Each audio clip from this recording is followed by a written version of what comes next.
A midnight hush blanketed Pier 7 until the screech of tires shattered the silence. Ara Sage froze, half submerged in the icy black water as headlights flared against the warehouse walls. From her vantage, just below the wooden dock, she watched a black van skid to a stop near the pier's edge. Two large men stepped out under the dim orange glow of a lone street lamp. They moved with urgent, brutal efficiency. Ara's heart pounded. She had surfaced moments ago, about to climb out after finishing a late-night diving inspection for a shipping client. This was her second job of the day, overtime pay to chip away at crushing legal debts that threatened to drown her as surely as these dark waters. Now she stayed absolutely still, peering over the water's surface. The men yanked a third figure from the van's back seat, a man with wrists and ankles bound by thick zip ties. He struggled weakly, choking out muffled protests. Under the flicker of the sodium lamp, Ara caught a glimpse of the captive's face and sucked in a sharp breath. She recognized him. It was Damon Thorne, the 30-year-old billionaire CEO of Aegis Dynamics and the pride of Port Meridian's tech industry. She had seen his face on the news countless times. What was he doing here, bound and at the mercy of thugs on a deserted pier in the dead of night? Before she could process it, the two men dragged Damon to the very edge of the dock. Not a word was exchanged. Their grim silence made it even more terrifying. One man placed a hand on the center of Damon's chest. Then with a single violent shove, they pushed the bound CEO off the pier. Damon hit the water with a heavy splash. He sank instantly into the darkness, limbs helpless against the restraints. In seconds, the ripples smoothed on the surface as if nothing had happened, as if the sea had swallowed him whole. Ara didn't think, she reacted. She drew a deep breath, a diver's instinct, and plunged under, kicking hard into the frigid abyss. The shock of cold bit into her skin through the wetsuit she still wore. Her pulse thundered in her ears as she dove deeper, eyes straining in the pitch black. This was no recreational harbor. It was an industrial port with depths obscured by mud and shadow. Her fingers fumbled through freezing water until they brushed against a human arm. There, Damon was sinking fast, a dark shape drifting lifelessly downward. Ara seized his jacket, yanking him toward her. The weight of his body threatened to drag them both deeper. With her free hand, she reached down to the diving knife strapped to her thigh. Her lungs already burned for air, but she ignored it and slashed through the plastic ties binding his wrists. A few frenzied cuts, and the binds gave way. She quickly sliced through the ties around his ankles as well, releasing him from the deadly constraints. She kicked upward, hauling Damon's limp body with her, but her chest was on fire. They were still meters below the surface, and Damon wasn't breathing. In the dim glow filtering from the pier lights above, his eyes were closed. Bubbles trickled from his mouth, his last bit of air escaping into the void. Ara's mind raced. He would drown within seconds. If she swam up now, he might not survive the ascent without oxygen to his brain. Standard rescue protocols felt impossibly inadequate. In this moment, there was no time. So she made a fierce, desperate choice. She wrapped her arm tightly around Damon's torso, tilting his head back, pressing her lips to his cold, blue-tinged mouth. She forced the remaining air from her own lungs into his. It was not a gentle gesture. It was violent and urgent, a demand that he live. Her chest screamed for oxygen as seawater seeped into her own mouth. Stars danced at the edge of her vision, but she held on, willing him to take that breath. For an agonizing moment underwater, there was nothing, just the crushing silence of the deep and her own heart drumming in her ears. Then Damon's body gave a jolt, a reflexive spasm. Bubbles burst from his mouth as his lungs fought against the water. Ara's vision blurred from lack of air. She used her last strength to kick toward a shadow below the pier, a submerged maintenance platform attached to the pylons. Breaking the surface beneath the dock, she heaved Damon onto the slimy wooden pallet that floated there, hidden from view of the pier above. Ara's head broke into the air, and she gasped, dragging in a lungful of sweet oxygen. Beside her, Damon convulsed and coughed up a stream of seawater. He was breathing, ragged, shallow breaths, but breathing. Relief surged through Ara so powerfully she almost laughed out loud, a shaky, disbelieving sound. She had actually saved him. Above on the pier, the van's engine revved, tires squealed against the dock, and then faded away into the night. The attackers must have assumed their victim was as good as dead in the cold Black Sea. They hadn't even bothered to look down. Ara remained under the pier's cover for a minute, cradling Damon's trembling form until she was certain the danger had passed. Only then did she guide him out from under the dock, half dragging, half swimming with him toward a ladder on the pier's edge. Every muscle in her body ached, but adrenaline propelled her. At the foot of the rusted ladder, she checked Damon's face. His eyes were open now, unfocused, but alive with shock. Salt water dripped from his dark hair. He was in severe shock, shivering uncontrollably, lips pale and blue. Ara squeezed his shoulder firmly to keep him present. "It's okay. I've got you," she panted, not even sure if he understood. Her own voice sounded strange in her ears after the silence of the water. Somehow, she managed to haul Damon up that ladder, one agonizing rung at a time, until they collapsed onto the concrete dock. She stripped off the top half of her wetsuit, the night air biting against her skin, and wrapped the neoprene around his shoulders as a makeshift cover. Damon wheezed, still coughing up water. Ara's hands shook as she brushed a sodden lock of hair from his forehead. He was alive.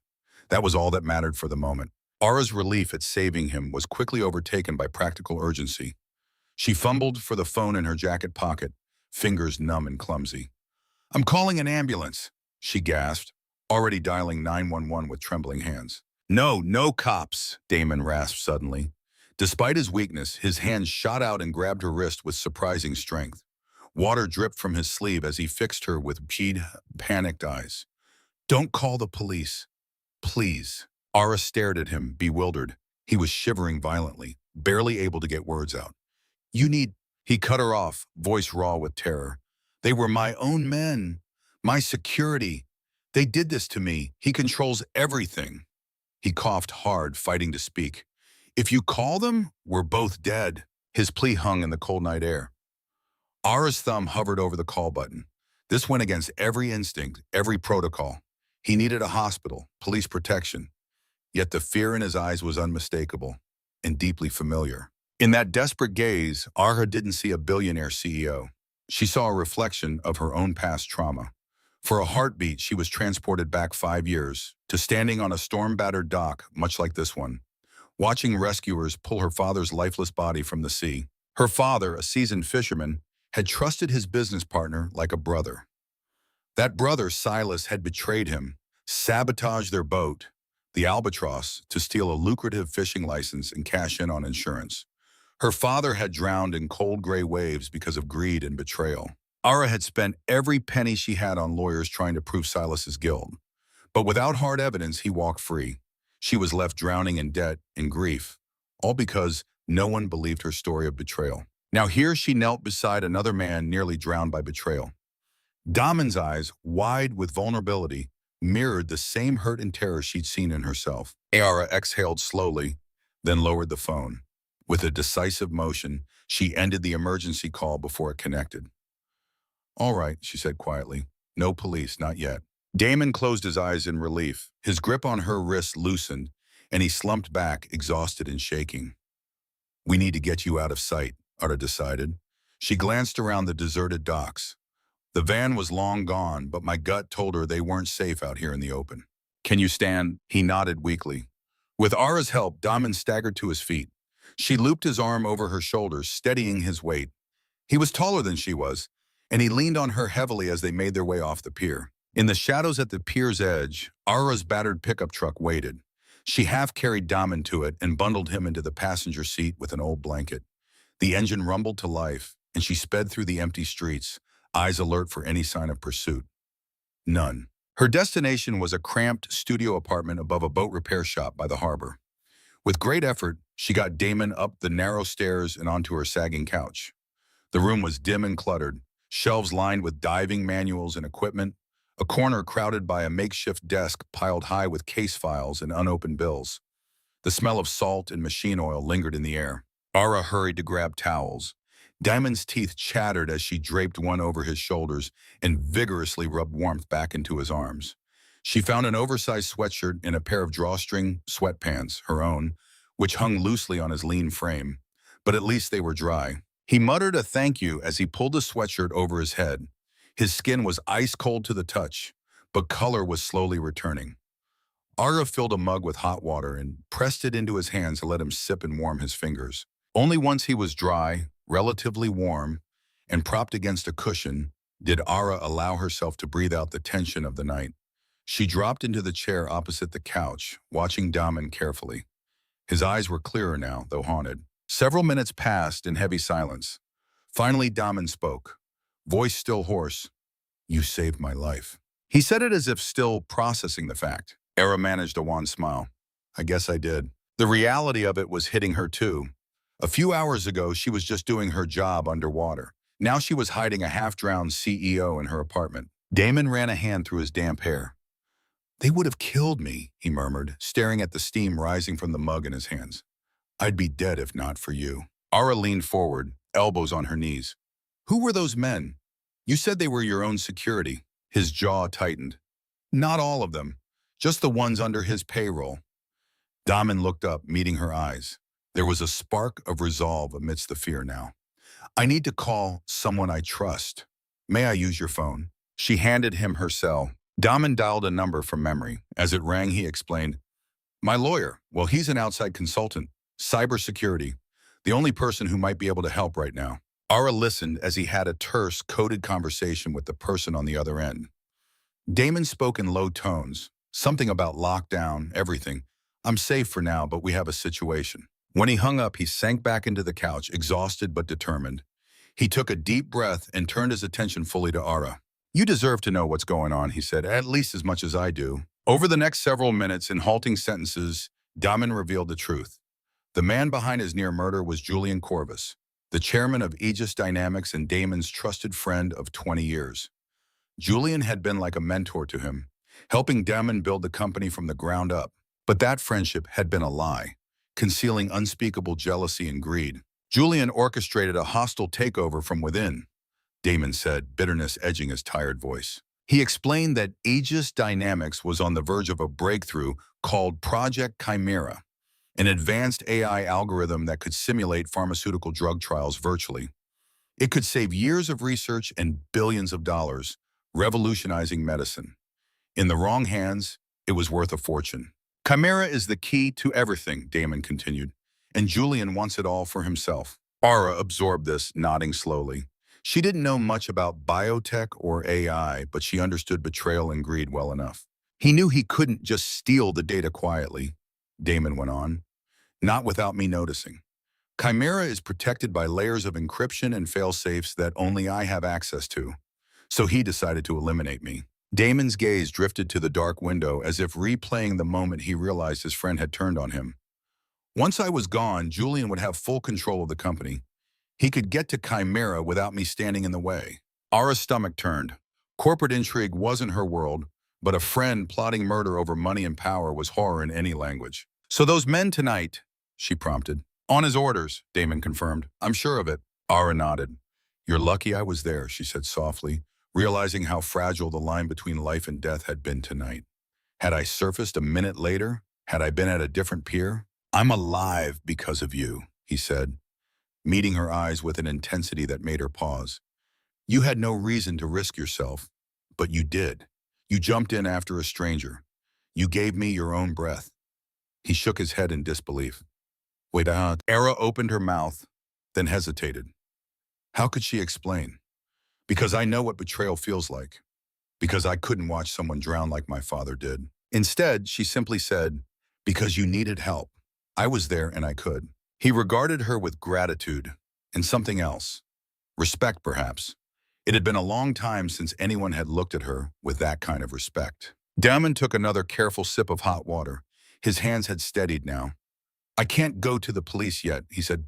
"Julian has connections everywhere, maybe even in law enforcement. I have to be careful. If he realizes I survived, he'll try again, and he'll bury any evidence of wrongdoing." Aura nodded. It made sense. The man was still in extreme danger. "So what's the plan?" Damon's eyes flickered around her tiny apartment. The crammed bookshelves, the curling wallpaper, the stack of unpaid bills next to an empty ramen cup. Resolve hardened in his expression. "The plan is that I take back control, but I can't do it alone." He set the mug down and leaned forward. wincing a little from lingering pain. Ara, I meant what I said. I don't know who in my life I can trust anymore. My assistant, my board members, my security team. Julian hired many of them. For all I know, he's turned them or planted them to watch me. If I step foot back in my office without a shield, I'm as good as dead. Ara's brow furrowed. A shield? I need someone at my side who isn't part of that world, Damon explained, speaking faster now. Someone completely off Julian's radar with zero ties to the company politics. Someone I trust. He gave her a small, earnest smile. I need you, Ara. She blinked in astonishment. Me? I'm just a diver. I'm not a bodyguard or a corporate spy or whatever it is you need. I don't need a corporate executive, Damon said firmly. I need a human lie detector, a gatekeeper, someone who sees things from the outside, who can spot what I can't. You did that tonight. He ran a hand over the towel still draped around his neck, choosing words carefully. Think of it as being my chief of staff. You'll be my right hand. Nothing and no one gets to me without going through you first. Ara stared at him, trying to process the proposal. Chief of staff? It sounded absurd. Damon, I know nothing about your company or biotech or any of this. You know about trust and betrayal, he countered, voice low and persuasive. You know how to read people, that much I can tell. And you know how to get things done under pressure. Those qualities are worth more to me right now than an MBA or a security detail. She chewed her lip, unconvinced. What would I even do? Sit outside your office and glare at people? You would have full authority to manage my schedule, my communications, everything, Damon said. If someone wants a meeting with me, they go through you. If a document lands on my desk, it goes through you first. In effect, everyone in that building, including Julian, will have to answer to you before they can get to me. His eyes shone with a spark of hope. I'll give you the highest clearance. Full access to all company systems, records, whatever you need. Use it to find out how Julian plans to steal Chimera. Smoke out any co-conspirators. I have my lawyer working from the outside to cut off digital backdoors, but I need someone on the inside watching the human element. The sheer scale of responsibility in his words made Ara's breath catch. It was overwhelming and dangerous. Why would Julian or anyone listen to me? She asked. They'll think I'm just some nobody you picked up off the street. Damon let out a hoarse laugh. We won't exactly announce how we met. I'll say I headhunted you for a special executive role. In our world, money and title speak. If I name you chief of staff, that's a powerful title. Trust me, they'll listen. At least long enough for us to figure out who's with us and who's not. Ara looked around her apartment as if the cramped space might offer guidance. Her eyes landed on the stack of papers on her makeshift desk, legal documents, invoices from private investigators, everything related to her father's case. 5 years of fighting a losing battle because she didn't have the resources or power to prove the truth. Here now was an unexpected chance. Damon Thorne had nearly died from a betrayal much like the one that killed her father. If she helped him survive and reclaim his company, maybe, just maybe, he could help her finally get justice for Dad. Damon certainly had the means. Lawyers, influence, money. And beyond that calculation, something deeper tugged at her. She believed him. She believed in him. Under all the fear and hurt, Damon was someone trying to do the right thing. She could hear it in his voice. Like her, he wanted the truth exposed and the guilty held accountable. Ara stood and walked over to her desk. She placed a hand on the pile of unpaid bills, feeling their weight. Then she looked back at Damon, this man who only hours ago had been a stranger drowning in the dark. Now he was offering her not just a job, but a purpose. Her decision crystallized. Okay, Damon, she said quietly, meeting his gaze steadily. I'll do it. I'll help you. A breath of relief escaped him. Thank you, he said, sincerity ringing in that simple phrase. You won't regret it. Despite everything, the exhaustion, the uncertainty, the enormity of what they were pledging to do, Ara managed a small smile. Let's hope not. In that dingy little apartment, amid flickering fluorescent light and cluttered shelves, an unlikely alliance was forged. Ara Sage, the diver who had saved a drowning CEO, was about to step into the fiercest fight of her life. And Damon Thorne, betrayed and nearly murdered by a friend, had just found an ally in the most unexpected person. Together they prepared to face the deep waters ahead. Stepping through the glass doors of Aegis Dynamics headquarters the next morning, Aura felt as if she'd entered a different world. The lobby was a cathedral of steel and light, marble floors gleaming under modern art sculptures, walls lined with digital displays of double helix designs and biotech breakthroughs. Employees in sharp business attire bustled past, their polished shoes clacking on the tiles. Ara had traded her wetsuit and worn jeans for a simple navy pantsuit borrowed from one of Damon's trusted staff. Still, she felt the weight of every stare on her. News of her sudden appointment as chief of staff had spread like wildfire through the company grapevine. To the hundreds of Aegis employees who had no idea what had happened at Pier 7, she was an absolute outsider who appeared out of nowhere at the CEO's side. As Aura walked across the lobby, conversations hushed and dozens of eyes fixed on her. She caught whispers in her wake. Some wondered who this stranger was or what favor earned her a spot by the CEO's side. Someone even muttered the word girlfriend. Her neck warmed with embarrassment, but she kept her head high and moved with purpose. At the security turnstiles, she paused, unsure of the protocol. A uniformed guard approached, stern-faced. Ara braced herself, but the guard politely asked for her ID. She presented the temporary badge Damon had arranged for her that morning. It bore her name and the Aegis logo, and underneath the title, Chief of Staff, engraved in bold letters. Seeing that title gave her a jolt of both anxiety and determination. The guard scanned it and nodded. "Welcome, Miss Sage." The turnstile clicked open for her. Ara stepped onto the executive floor a few minutes later, escorted by a nervous intern. The halls were carpeted and silent, lined with abstract paintings. Sunlight streamed in through floor-to-ceiling windows, revealing a sweeping view of Port Meridian's harbor. She felt a pang of longing seeing the blue expanse of water outside, the world she knew, contrasted with the sleek, unfamiliar world inside these walls. "Right this way," the intern said, stopping before a set of mahogany double doors. Frosted glass panels beside them displayed Damon's name and title. It was the CEO's office. Ara straightened her shoulders. Damon wouldn't be behind those doors today. He was working remotely from a secure location, officially away on business for the time being. But this was where she would operate. She was about to step into the heart of the tiger's den, Julian Corvus's domain, without her ally physically present. The intern opened one of the double doors and announced, "Mr. Corvus would like a word with you, Miss Sage, before you get started. He's waiting inside." Ara's pulse quickened. Of course, Julian wouldn't miss the chance to size up the surprise new arrival. She thanked the intern and walked in alone, every sense alert. The office was expansive and bright. A wall of windows overlooked the city skyline and harbor beyond.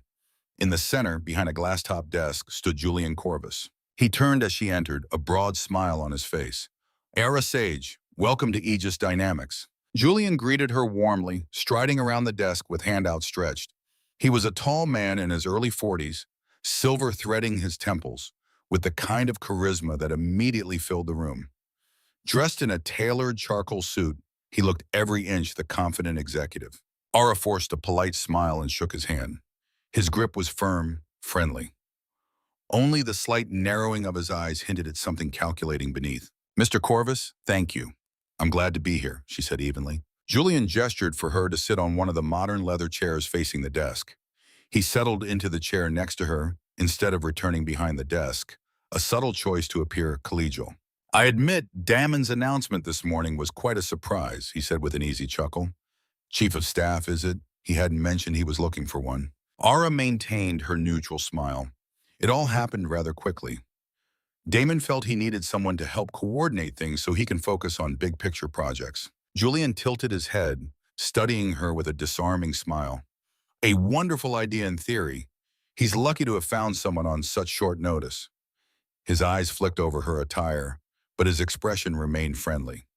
"What line of work did you say you were in before this, Miss Sage?" She returned his gaze steadily. "I was a contractor, maritime maintenance and safety." It was the simplest way to describe her diving work. He raised his eyebrows with polite interest. "Fascinating. Quite a leap from the deep sea to the boardroom, isn't it?"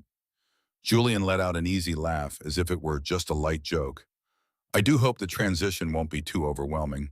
Aegis can be complex for newcomers." "I'm a quick learner," Ara replied calmly, "and I'm not here to make technical decisions. My job is to help Damen by streamlining communication and keeping an eye on operational details that might slip through the cracks. A noble support role, Julian nodded. He's always been a big-picture genius. Sometimes details escape him. He gave a wistful smile as if describing an old friend's foibles. Well, if you need anything, my door is open. We all want what's best for Aegis, especially when it comes to helping Damen succeed. Thank you, Mr. Corvus. I appreciate that, Ara said. There was nothing overtly hostile in his words, but she could sense the subtle tension beneath the cordial facade. They both knew power plays were at work, even if unspoken. Julian stood, signaling the meeting's end. I'll let you get settled. I'm sure you have a lot to take in. And do give Damen my regards when you speak to him. Tell him we look forward to his return. I will, Ara said as she rose. She could feel Julian's eyes on her back as she left the office. A predator assessing a strange prey that had wandered into his territory. The door closed behind her and Ara exhaled slowly. Her heart was thumping. That encounter had been a test and she had stayed composed, but it was just the beginning. She crossed the hall to the office space that had been allocated to her, a small conference room converted into a workspace for the new chief of staff. It had a desk, a company computer terminal, and a view of the bustling engineering floors below through an internal window. On the desk lay a sleek black laptop bag that Damon had sent over, containing the clean laptop he insisted she use for any sensitive work. As she powered it on, she recalled Damon's words from earlier. Don't trust the company network. Julian likely has eyes everywhere. Use this and only this for digging. The laptop booted to a secure custom operating system, asking for the passcode Damon had given her. She typed it in a simple desktop with a few specialized tools came up. Now came her real work. Damon's instructions were clear. Understand the people, not just the technology. Find out who was loyal to Julian and how he might be planning to steal Chimera. Ara spent the first few hours simply observing the social landscape. She introduced herself to team members and watched their reactions closely. Some were friendly enough, but she noticed others shared wary glances or fell silent when she approached. In meetings and hallways, she took note of who seemed nervous or overly curious about her and who appeared to be firmly in Julian's orbit. Back at her desk, Ara dug into company records using her high-level access, careful to do so through the secure laptop and an encrypted connection that Damon's lawyer had set up to avoid tipping off IT. She sifted through employee files, email chains, and maintenance logs, looking for anomalies. Patterns emerged slowly, like shapes materializing in murky water. One pattern made her pause, an unusual maintenance schedule for a certain server. The log showed that Julian Corvus had personally authorized physical security inspections for Aegis's offline backup server every week, far more often than routine. That server, she learned, was kept in a hardened vault in the basement, completely offline storage for critical intellectual property, including a full copy of Project Chimera's code. Ara frowned at the screen. It was extremely rare to inspect an offline server so frequently, especially under the chairman's direct orders. Typically, those systems sat untouched unless something was wrong. So why was Julian sending technicians down there on a weekly basis? Perhaps nothing, or perhaps to create an opportunity. If someone wanted to steal data without leaving a digital trace, physical access would be the way.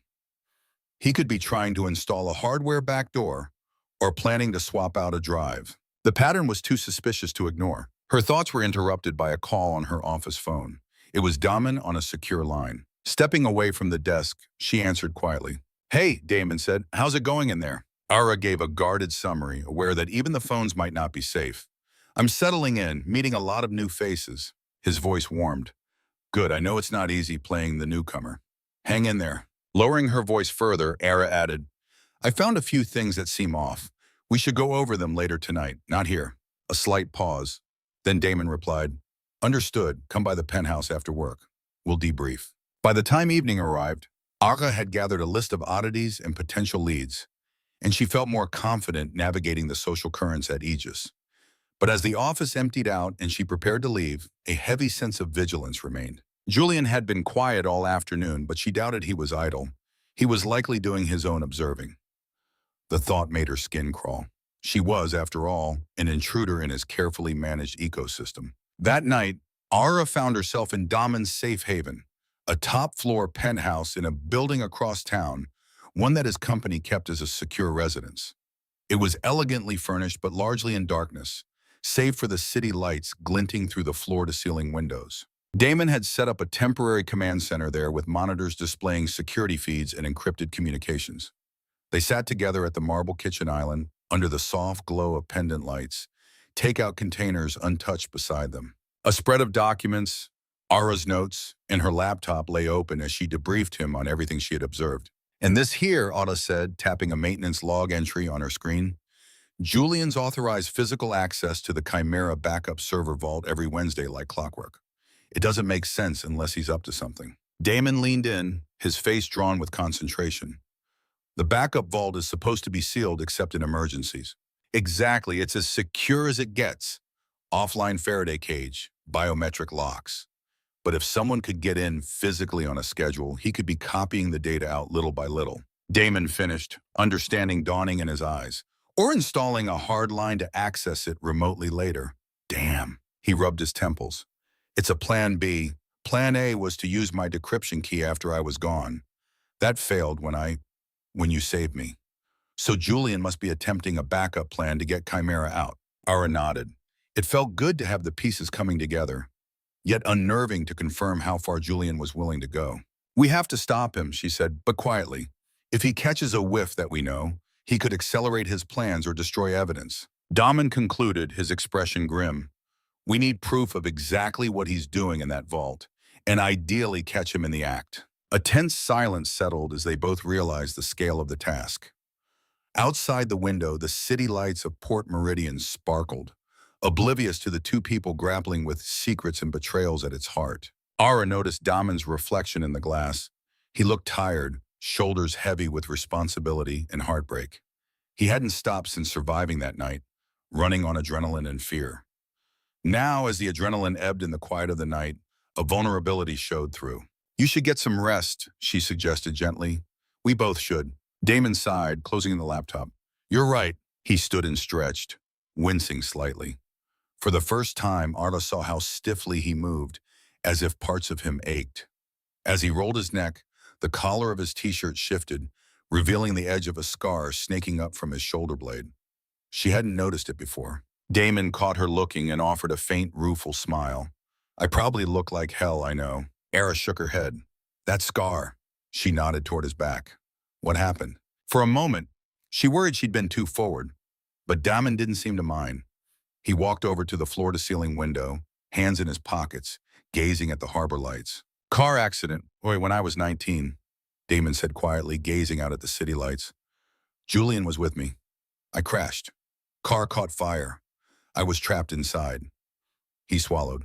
"Julian pulled me out, saved my life. I had bad burns, spent months in the hospital. Julian visited every single day and carried the company on his back while I healed. I owed him everything." He turned to her, eyes reflective with pain. "How could I suspect him?" "How do you see the monster?" he said bitterly, "when for 20 years he wore the face of your hero." Ara felt a knot in her throat. It was the cruelest irony. Damon's savior had become his betrayer. "It must be hard to accept that someone you trusted so deeply." She trailed off, knowing the feeling all too well. His jaw clenched. "How could I suspect him? How do you see the monster?" he repeated, voice shaking, "when he was always the hero in your story." Without thinking, Ara reached out and touched his arm gently. "I'm sorry," she said. "I know that kind of betrayal, different details, but the same knife in the back." Damon looked at her, searching her face. In that quiet moment, the distance of boss and employee, of billionaire and diver, fell away.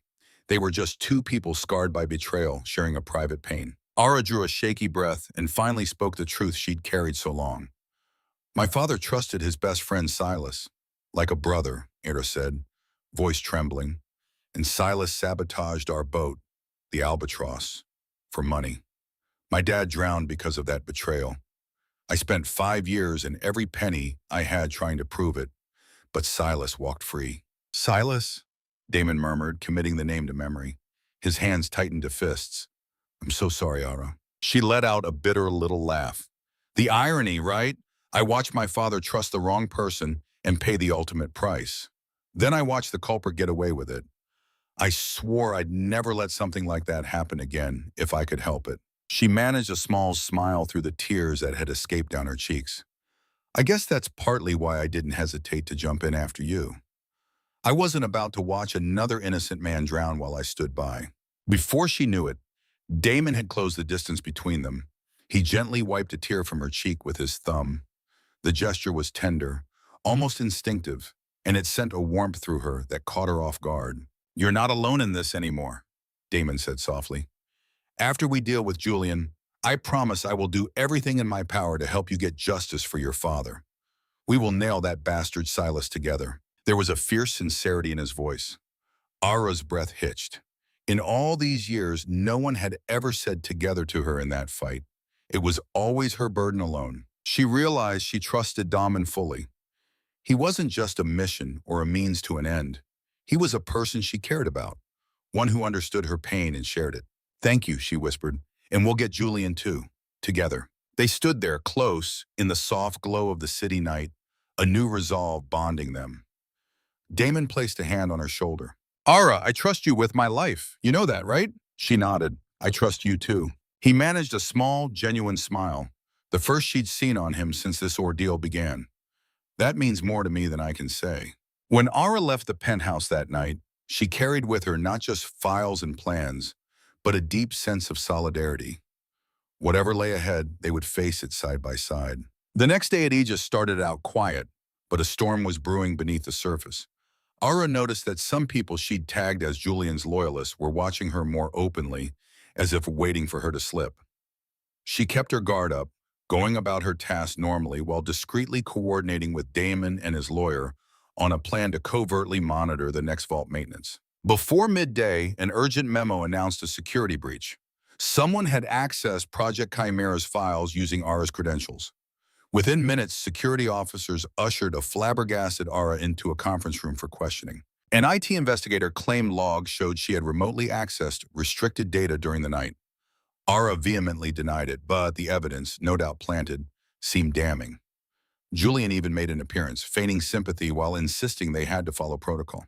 It was a perfect frame-up, and Ara felt the noose tightening by the minute. Then Damon arrived unexpectedly, his face grim. He ordered everyone else out, demanding to speak with her alone. "Ara," he began quietly, and she could hear the doubt and confusion in his voice. "They're telling me there's evidence you accessed Chimera files remotely last night. Tell me it's not true." She felt a sting at the implication. "Of course it's not true," she replied, keeping her voice steady, though it shook slightly with emotion. "Damon, you have to know I'm being set up. I would never betray you." He ran a hand through his hair, distress evident on his face. "Julian is saying he implied maybe you were working for someone else, that this was too coincidental, that you might be a spy." Ara's eyes flashed with anger and hurt. "You can't seriously be considering that." "I don't want to," he said, pained. "God, after everything, I don't." "But the evidence? Evidence can be fabricated," she said sharply. "Think about it. Why would I trip an alarm on exactly the files Julian is trying to steal? I know better than that. This has his fingerprints all over it." Damon looked into her eyes, and whatever he saw there made him exhale slowly. He nodded. "I believe you," he said, voice firming. "I'm sorry, they blindsided me with this an hour ago, and I didn't know what to think at first. Julian had the whole board in a panic demanding I suspend you, maybe even press charges." Ara swallowed. The thought of being handed over to the police based on lies was terrifying. Julian really had gone for the kill shot. If she were arrested, she'd be neutralized and discredited in an instant. "We have to fight back carefully," Damon went on. "Officially, I'm putting you on leave while we investigate internally. That'll buy us a little time, but if we don't find something concrete to expose Julian soon." He didn't finish the sentence. He didn't need to. They both knew the walls were closing in. Ara placed a hand on his arm. "We will. I have a lead." His brow furrowed. "What lead?" She glanced at the door, then spoke in a hushed tone. "Last night, I managed to pull a fragment of an encrypted email from Julian's server through that back door your lawyer set up. It mentions a transfer happening at Pier 7 tonight at midnight." Damon's eyes widened. "Pier 7? That's where they tried to kill you," Ara confirmed. "It could be a handoff of data, or a meeting with a buyer, or something to do with Chimera. I'm not sure, but it's something, and I doubt Julian knows I saw it." She took a breath. "I want to go there. If we catch him in the act of whatever this transfer is, we can clear my name and nail him." Damon immediately shook his head. "No, it's too dangerous. If it's a trap, it very likely is a trap, she said, jaw set. But I won't just sit around and let him destroy me with lies. I need to prove the truth for both of us. Both. Ara, he began, then stopped. He realized there was no dissuading her. The same determination that drove her to dive into dark waters was in her eyes now. Besides, she added with a faint smirk, trying to lighten the mood, if it is a trap, better me than you. Julian still doesn't know for sure that you're on to him. If I go alone, maybe he'll show his hand. Damon looked tormented, but he understood her reasoning. I hate this, he muttered. He gently took her hand. Promise me you'll be careful. The minute something feels off, get out. Don't play hero. She squeezed his hand. I promise to be as careful as possible, but we're out of time. Tonight might be our only chance. He pulled her into a quick, fierce embrace, catching her by surprise. Come back safe, he whispered. Ara's heart pounded, but she forced a reassuring smile. I will. That night, Ara returned to Pier 7 alone. The harbor was quiet at that late hour, the water black and mirror still under a sliver of moon. The old pier had been cordoned off for years, marked by rusting chain-link fences and warning signs to keep out. She slipped through the gap in the fence, phone in hand, recording everything she could under the faint beam of a pocket flashlight. The air smelled of salt and engine oil. Ara's footsteps echoed softly on the weathered planks as she moved carefully, staying in the shadows. Up ahead, through the skeletal remains of a shipping container, she spotted what looked like the glow of a cigarette. Someone was here. She ducked behind a concrete piling, heart in her throat. It occurred to her that she didn't have any real plan for a fight. She had no weapon except a small pocket knife clipped in her boot. If Julian's goons were here, she'd have to rely on wits and luck. Peering out, she saw a figure step into the open. Julian Corvus, illuminated faintly by the moonlight and the ember of the cigarette he crushed under his heel. He glanced at his watch, then out toward the water, as if waiting for something or someone. Ara crept closer, using piles of rotting nets and scrap metal as cover. She wanted to get a photo or recording of him dealing in something illicit, but so far it was just him. Maybe the transfer hadn't happened yet, or maybe he knew she was coming. The thought set off alarm bells in her mind. This could be a trap for her after all. She had that one brief window to turn back. But before she could retreat, iron-strong arms seized her from behind. A hand clamped over her mouth, stifling any cry. Ara lashed out in panic, but in seconds, two burly men had pinned her limbs and hauled her out of her hiding spot. Her phone slipped from her grasp and clattered away into the darkness. Julian turned at the noise, a thin smile spreading when he saw Ara in his henchman's grip. Right on time, he said coolly. Bring her here. The goons dragged her forward. One of them pulled a coil of thick rope from the shadows. Ara's stomach lurched. The men forced her onto an old wooden chair. One held her down with meaty hands on her shoulders. The other looped the rope around her torso and the chair, winding it tight around her arms and chest. The coarse fibers bit through her thin jacket into her skin. They weren't taking chances with flimsy zip ties this time. Julian stepped closer, his polished shoes just inches from a puddle of seawater seeping through the pier boards. He crouched down to meet Ara's eyes. In the dim light, his face looked almost compassionate, but his gaze was cold. You should have stayed out of this, he said softly. Whatever story Damon fed you about being a hero, it wasn't going to end the way you imagined. Ara refused to look away. And I suppose throwing people into the sea is exactly how you imagined your career turning out. He sighed as if disappointed, then stood up. Search her for the key, he ordered his men. Rough hands patted down Ara's pockets. Key. She realized Julian still believed Damon might have given her the physical Chimera decryption key for safekeeping. They found nothing, of course. The men shook their heads. Julian frowned. No matter. We'll get it soon. He pulled a phone from his own pocket. He must have picked up hers from where it fell and tapped the screen. Now, let's make it a call, shall we? He pressed the phone into his ear. After a couple of rings, he spoke brightly. Damon, good evening. Ara's blood ran cold. Damon had answered, thinking he was hearing from her, only to be greeted by Julian's voice. She struggled against the ropes in vain. Damon, don't! She yelled, but one of the goons clamped a hand over her mouth again, muffling her. Julian continued, tone dripping with mock regret. I have to apologize, my friend. It appears your trust in Miss Sage here was misplaced. He gave Ara a cruel glance. Yeah, she's here with me at Pier 7. Fittingly. Ara could hear Damon's voice shouting on the other end, furious and desperate. Julian held the phone closer so she too could hear him. If you've heard her. Damon was yelling, his voice raw with panic. Julian cut in smoothly. That's entirely up to you. We have some unfinished business, you and I. You have something I want, the Chimera decryption key. Bring it to me within the hour. Come alone. He nodded to the goon, who removed his hand from Ara's mouth. Julian brought the phone closer to her face. Ara! Damon's voice came through, strained with worry. Her heart ached at the sound.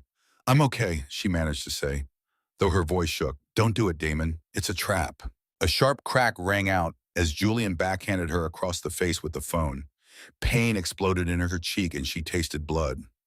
The force nearly toppled the chair. Damon's shout of anger was audible even without speaker. Julian pressed the phone back to his lips, his pleasant veneer slipping to reveal simmering rage. 1 hour, Damon. Pier 7. If I see anyone else with you, or if you try anything clever, I will send your little diver back to the bottom of the bay where she belongs. And this time, no one will be there to save her, Seal. With that, he ended the call and slid her phone into his coat pocket. The men secured the rope thoroughly, tying it off to a steel mooring bollard embedded in the pier beside her chair. Even if she somehow got free of the chair, she'd still be tethered to that immovable iron post. Satisfied she wasn't going anywhere, Julian and his henchmen moved a few yards away, speaking in low tones as they prepared for Damon's arrival. One of them checked a pistol and tucked it back into his waistband. Ara inhaled deeply, trying to steady the pounding of her heart. The left side of her face throbbed where Julian struck her. Struggling against the ropes only chafed her skin. The bindings were too tight. Fear and frustration washed over her. She had walked right into Julian's trap, and now Damon was heading into one as well, because of her. But she wasn't done fighting yet. As she sat bound to the bollard, Ara forced herself to take stock of her surroundings. The pier was an obstacle course of old equipment and debris. Above her, a dilapidated crane loomed, its metal arm extending over the water. Hanging from it was an enormous cargo net, wound up by a pulley system left over from the pier's operational days. Thick chains and ropes dangled from the mechanism. The bundled net swaying slightly in the breeze some 20 feet overhead. An idea sparked in Ara's mind. It was a long shot, but it was all she had. Julian's fatal mistake was binding a professional diver with a mooring line and leaving her in a maritime setting. While the men talked in hushed voices, Ara didn't panic. She went to work. She couldn't free her hands, but she realized the rope was stretched over a sharp, corroded edge of the bollard and a broken plank. Slowly, inch by inch, she began to rub the rope against that splintered wood, using her body's weight to create friction. The motions had to be imperceptible. Any obvious struggle and Julian's men would notice, so she timed her movements for when the goons looked away or Julian was on his phone. The rough fibers began to fray. A few strands snapped, quietly dropping onto her lap. It was agonizingly slow work, each tiny motion barely weakening the thick cord. Sweat beaded on Ara's brow despite the chill. Her skin was burning where the rope bit in, but she ignored the pain. She had maybe minutes before Damon arrived. Ara closed her eyes briefly, forcing herself to stay calm. Panic was the enemy. Focus was key. She recalled a lesson from years ago, her father teaching her how to handle lines on his boat. Every knot has a weakness, he'd said. Find where it's worn or where it's tight, and you can work it loose. A quiet resolve filled her. She continued sawing the rope against the shard of wood with every tiny shift she could get away with. Bit by bit, the cord grew thinner. Almost there. A distant crunch of tires on gravel echoed from the dark shore beyond the pier. Headlights appeared, then clicked off. Julian's head snapped up, and he beckoned his men to take positions flanking the pier entrance. Showtime, he muttered. Ara's pulse quickened. Damon was here. Please be careful, she thought, desperately hoping he hadn't walked into a trap he couldn't escape. Out of the gloom, Damon emerged onto the pier, a solitary figure walking with measured steps. He wore a black hoodie and jeans, a far cry from his usual suited appearance, and in his right hand he carried a small metal briefcase. His face was set in stony resolve, but Ara could see tension in the tightness of his jaw as he surveyed the scene. Julian, Damon called out, his voice echoing over the water. I'm here. Let her go. This is between you and me. Julian stepped forward under the hazy glow of a floodlight, one hand raised theatrically. That's far enough, old friend. Daman halted about 20 feet from Ara. She saw his eyes flick to her, taking in her state, tied to a chair, a bruise blooming on her cheek, but alive. She tried to give him a reassuring look, even as the rope still bit into her arms. Stop this, Julian, Damon said firmly. Whatever you think you're going to gain, it's over. Let her go. Julian chuckled. This confrontation was the culmination of years of resentment, and his composure began to crack, anger seeping through his polished demeanor. Stop? He repeated. Do you realize, Damon? I built this company alongside you, but you were always the genius, the prodigy, and I was just a loyal friend. He spat the last words with contempt. Do you know, after that car accident, I hesitated before I pulled you out. For a few seconds, I wondered if the world might just be better off without you overshadowing me. His eyes gleamed with a manic light. I should have let you burn that day. Damon's face tightened. And yet you saved me. I trusted you like a brother, Julian. I never saw this coming. Julian sneered. That was your mistake. The great Damon Thorne, blind to the snake at his feet. Damon lifted the small case in his hand. I brought what you wanted, the Chimera key. It's all here. He set the metal briefcase down on the pier and nudged it forward a bit with his foot. Now let her go. Julian kept his pistol trained on Damon's chest as one of the goons hurried forward and snatched up the briefcase. The thug opened it and revealed a gleaming USB device nestled in foam. Julian's lips curled into a triumphant grin, sliding it across the ground. You really are predictable, Damon. Still so noble. He nodded to the thug, who tossed the briefcase aside once the key was in Julian's hand. Julian's finger tightened on the trigger.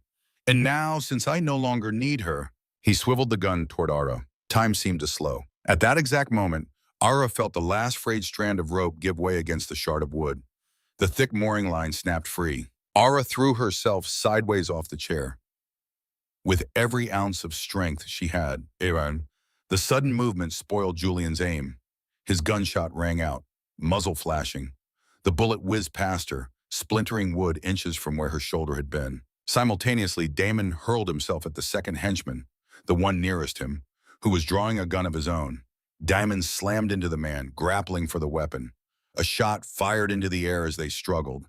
Then the gun went skittering across the dock and plopped into the sea. Damon followed up with a hard elbow to the man's jaw, knocking him out cold. Ara didn't pause. The moment she hit the deck, she rolled to her feet and sprinted toward the rusted control panel mounted on a pylon, the controls for the overhead cargo crane. She slammed her palm onto the emergency release button and yanked down a heavy lever. Overhead, rusted pulleys screeched. The chain holding the bundled cargo net unspooled in a sudden rush. Julian had turned back toward her, fury contorting his face. He fired wildly in her direction, but too late. With a deafening crash, the enormous steel-weighted net came plummeting down from the crane arm. Julian looked up just in time for the heavy mesh to slam into him and the remaining henchmen. The pier shook with the impact. The thick steel net didn't kill them, but it entangled them completely, ensnaring Julian and his thug like fish caught in a gigantic trawl. Julian's gun was knocked from his hand as he and the other man were driven to the wooden planks under the weight of chains and metal. For a moment, silence reigned on the pier, save for the creaking of the settling net and Julian's labored, furious breaths. Ara left the control panel and rushed toward Damon. He was already on his feet, chest heaving from exertion. They met halfway and caught each other in a brief, fierce embrace, both trembling with adrenaline. "Are you okay?" Damon asked, pulling back to scan her face. His eyes were wild with concern. "I'm fine," Ara managed, breathless. A shaky laugh of relief escaped her lips. That was close." Across the pier, Julian Corvus lay pinned under the net's coils, one arm free and grasping uselessly at the air. His refined suit was smeared with dust, his hair askew, a far cry from the cool executive image he wore. He let out a guttural yell of rage. "This isn't over! Do you hear me?" He struggled, managing to prop himself slightly against the heavy netting, his eyes fixed on Damon and Ara standing together. "I have the key. My partner will get Chimera, with or without you." Damon gently released Ara and stepped toward Julian, just out of the man's reach. The tables had turned so suddenly that Julian seemed unable to accept it. He was reduced to a desperate, raging figure, ensnared like a wild animal. "You have nothing," Damon said quietly. He bent down and retrieved the metallic USB device that had tumbled from the briefcase and now lay on the pier. He held it between two fingers, looking at Julian with a mix of pity and resolve. "This is a fake." Julian's eyes went wide. "What?" "You heard me," Damon said, pocketing the dummy key. "Did you really think I'd bring the real Chimera decryption key here?" He shook his head. "Even if you killed me, you'd never get Project Chimera. You lost the moment I survived that night." Julian, still pinned, screamed in frustration. "I have the key. My partner will get Chimera," he spat defiantly. Daman ignored his ranting. He stepped over the tangle of net and crouched beside Ara. His voice was soft amidst the chaos. "He has nothing," Daman said, loud enough for Julian to hear. "Chimera isn't on any drive. It's protected by a secret phrase. I changed it the very night I met you." His eyes met hers, steady and full of meaning. "That phrase is the albatross." Ara's breath caught in her throat. The albatross, her father's ship. In that single gesture, Daman had honored her father's memory and entrusted her with his empire's greatest secret. Tears of shock and gratitude brimmed in her eyes. Within minutes, uniformed officers were swarming the pier, red and blue lights flashing across the dilapidated structure. Sirens whooped as police cruisers and an ambulance rolled onto the docks. Damon's lawyer, ever vigilant, must have alerted the authorities once Damon went off-grid to come here. Several officers trained their guns on Julian and the entangled henchmen.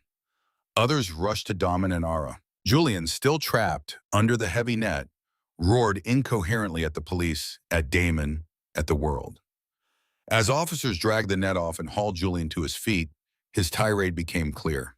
"You think you've won, Thorne? I made you. You'd be nothing without me." He was nearly hysterical, a man whose grand plan had crumbled. Damon watched in silence as Julian Corvus was pulled away in handcuffs. The older man was still spewing threats and curses until an officer finally shoved him into the back of a police cruiser. Julian's henchmen were likewise restrained and led off, one by one. The night's deadly game at Pier 7 had ended, and Julian had lost. Amidst the flurry of activity, a paramedic insisted on examining Ara. She sat on the open tail of the ambulance, blanket draped over her shoulders, as the EMT gently checked the swelling on her cheek and the raw rope burns on her arms. Daman stayed nearby, never letting her out of his sight, even as he gave a statement to a detective. Finally, after what felt like an eternity, the chaos began to ebb. Julian and his conspirators were gone, whisked downtown to face justice. The police had collected evidence: the briefcase, the fake USB key, Ara's recorded footage from her phone. Statements were taken. Now only a few emergency vehicles remained, their lights painting the pier in alternating washes of red and blue. Ara, exhausted and aching, stood by the ambulance as the paramedic finished bandaging her forearm. Damon walked over, his hoodie torn and a bruise forming under his left eye, but otherwise okay.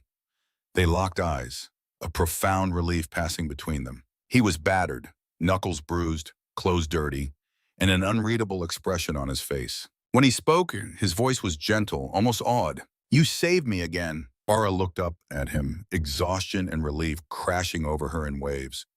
"We saved each other," she replied softly. He nodded, eyes shining with gratitude.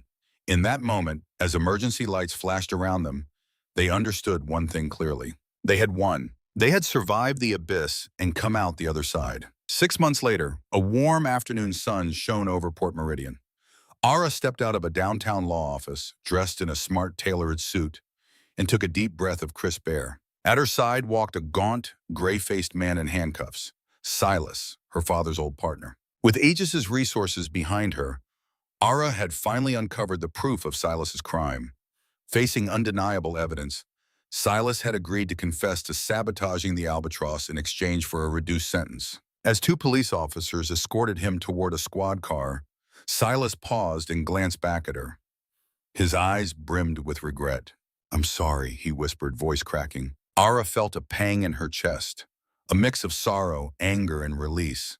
She gave him a nod, accepting the apology that had come 5 years too late, and watched as the officers guided him away. Justice, at long last, was being served. Later that day, Ara drove along a scenic coastal road north of the city. She turned down a gravel lane marked by a simple mailbox and pulled up to a modern wooden cottage overlooking the endless blue of Puget Sound. Daman was on the front porch waiting, dressed comfortably in jeans and a soft gray sweater, far from the high-powered CEO image he once wore like armor. When Ara stepped out of the car, he descended the porch steps to meet her, concern and hope mingling in his expression. "It's done," Ara said softly, walking up to him. She didn't need to elaborate. He knew she meant Silas in the long chapter of pain that had finally come to a close. Damon reached out and took her hand in both of his, warmth and reassurance flowing through that simple contact. He gave a gentle smile. "No," he replied, "it's just beginning." They stood there for a moment, hand in hand, gazing out at the calm expanse of sea beyond the house. The sun was dipping low, casting golden light over the water. The same sea that had taken so much from both of them now symbolized a new horizon. Together they had saved each other from the depths, and together they were ready to start a new life, healed by the truth and open to whatever the future might bring. If you're still here, thank you for breathing with Ara and Daman until the very last second. If this story moved you, please like this video, subscribe to the channel, and turn on the bell. More powerful, true-to-life stories are coming your way every single day.